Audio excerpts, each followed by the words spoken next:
you? I gotta think so. Weird bullish body. It'll be great if he pulls up a "You First Can't one. See Me" before it. Real mature shrimp. I love how they insult each other. This is great. I mean, realistically, John Cena, one punch from this guy, I don't think he would Yeah. live, right? It's a child. Like his bicep is bigger than this kid. His bicep's bigger than his head. He's judo master. You know, The proportions are so weird. they're not. It's literally like a David Goliath battle. Right? Oh, shit! Oh! Chris and Rob here, the Jersey Comic Crew. Obviously, we were talking some Peacemaker reaction review to episode 4. I thought, to me, Rob, it was the best episode so far. I love the pacing. I'm also a little bit of a grief eater, so I love the hardcore backstory. That was very sad. But what did you think about this episode and all the shocking revelations that we've had? So, to piggyback on what you just last said, the emotional trauma in this episode was just glorious. And what I mean by that is, like, the character development that James Gunn is bringing to the Suicide Squad, more importantly to Peacemaker, is just fantastic. Really, this episode honed in and focused on Peacemaker's trauma. And then towards the end of the episode, you realize all the stuff that he's gone through, right? That his father, one, is a neo-Nazi racist supervillain in the past, killing people. And then he kind of like tortured his own kids into like stabbing random men on the street to get them tough. Then apparently the two boys fight, and then like his older brother dies, and like you see all this trauma that Chris Peacemaker's going through, and then you're feeling for him because he's like, he just wants to look for the best in people, right? Even though he's a killer and he goes through all this kind of stuff, you realize how much of an evil person his dad is, and he's just trying to like get his dad's approval, and he's not gonna get it. And I catch myself thinking, like, at the end of the Suicide Squad movie, I hated Peacemaker, right? You know, like I was like, not as a character, I like the decision. I was like, oh, this guy's a jerk. He doesn't really care. And now Peacemaker, what a joke, right? Yeah, now in the show, I'm like, oh, what a three-dimensional character that I have to reassess. And I'm rooting for Peacemaker so much in this episode, not only to defeat the butterflies, alien invasion, and all that kind of stuff, but like to kind of like be his own person, like kind of be like, oh, I'm okay with myself. I don't need my father's approval. Let me move forward. And I didn't think we get that kind of complexity and depth in a funny kind of Suicide Squad, shoot 'em up, bang up movie show. Yeah, that's also why I like it, though. I think James Gunn is adding, and he has more time, right? It's not like it's a Guardians movie. He has 2 hours to complete the story. He's got a lot more length. He's got a lot more time. He could kind of bring out the complexities in this. And I love the societal, undertone of what they're pushing Peacemaker towards, where we already see he's different than his dad in the most obvious of ways. And then we have the moment where even though he's supposed to kill the butterflies, he doesn't kill those kids, right? He didn't want to kill the kids, even though he was told, like, just shoot them.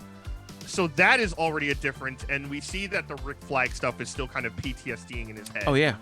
The complexity of his family ties and even his short conversation with Adebayo before he goes into the jail, right? Of like, I got to go see him. He's my dad. And she's like, your dad is the worst human being on the planet. Like, he's a bad guy. People who look like me are second-class citizens. And you can see the conflict where he's like, I love him just because he's my dad. Yeah. And I know he's a terrible person. But what do I need to do? Like, he's trying to get out of that, but he's still tethered. And that, I think, is something that so many people are dealing with in society today. Whether you're, whatever your voting situation is, whatever, but there's a lot of kids who are disagreeing with their parents on a lot of views.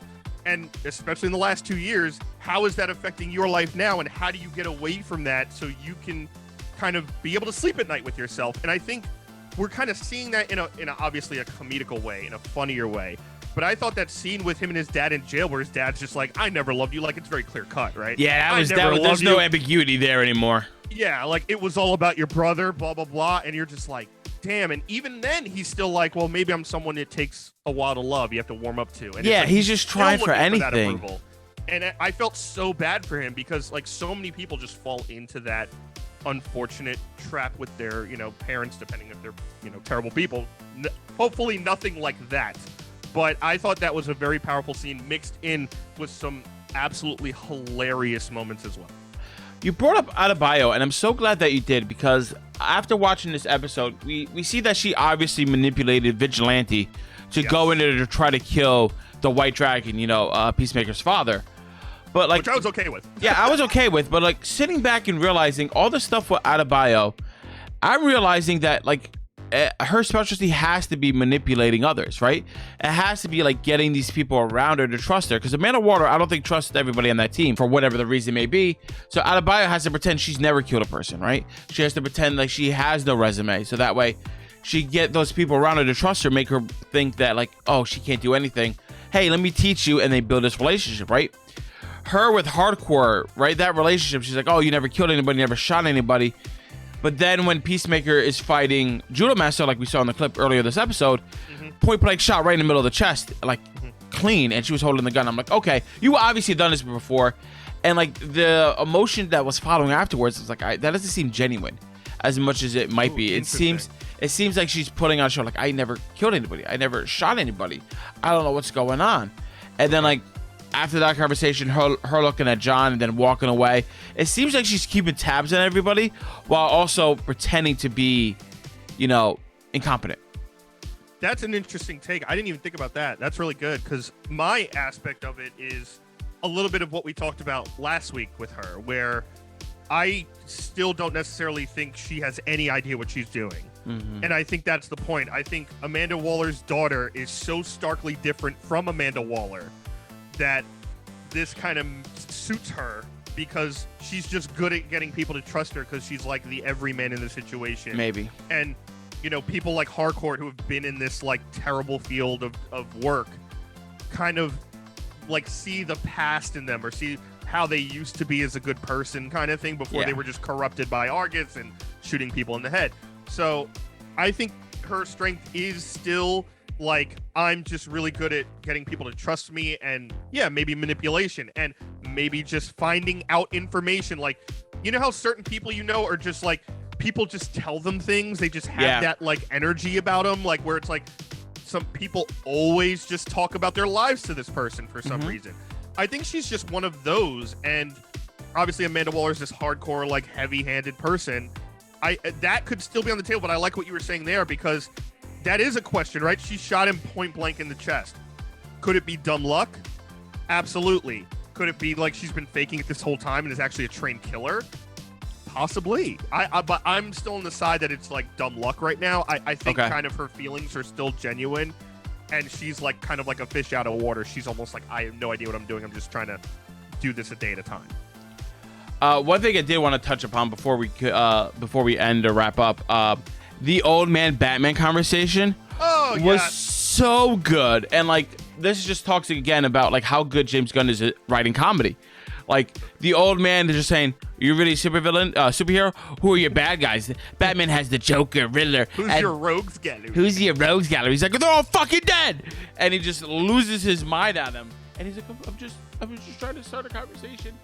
That old man. I was on the floor rolling, man. That old man is going to be all of us geeks when we are older, when, you know, like half of our friends die of heart failure because of the food they eat and Comic Cons, and we are just standing around just looking for anyone to argue about Batman. Like, that was such a great scene of like kind of like trolling the nerd fan base as well. I love it as the argument against Batman too, of course, where it's like he puts him in jail. He can't finish the freaking job, and like he's soft and all this stuff. Like, I love that counter argument of like anyone who's like a Superman fan or any other DC Comics fan always goes to that argument. Of course, it's a strong argument. It is a strong argument, and I thought that it's great to have that in a show that's like obviously very loosely comedical. But speaking of like comedy stuff, I gotta talk about the scene with Vigilante. Oh my god, yes! Vigilante just jumped up as like an okay character to now like one of my favorite characters. Yeah, completely insane. And it starts with like him in the car, and they're like doing the bantering where he's like, "I'm not that angry." He's like, "You sound very angry about the toe." I love that whole thing, the passive aggressive anger, and being like, "No, your dad's a like high racist, like the flag's upside down and all this." He's like, "No, he's not. It's not that bad," and like still denying it to the point where he does go into jail and tries to kill him. Two things: Vigilante could whip anybody's ass on any day. I did not think he had that hand-to-hand fighting skills. I knew that was coming. I was like, I guess he's a good shot, but like he doesn't look like he could beat people up. I was worried. I knew that was coming a mile away. I knew they were going for the trope of like he's the comedy trope of like the idiot. But when push comes to shove, he's better at this than basically Peacemaker is.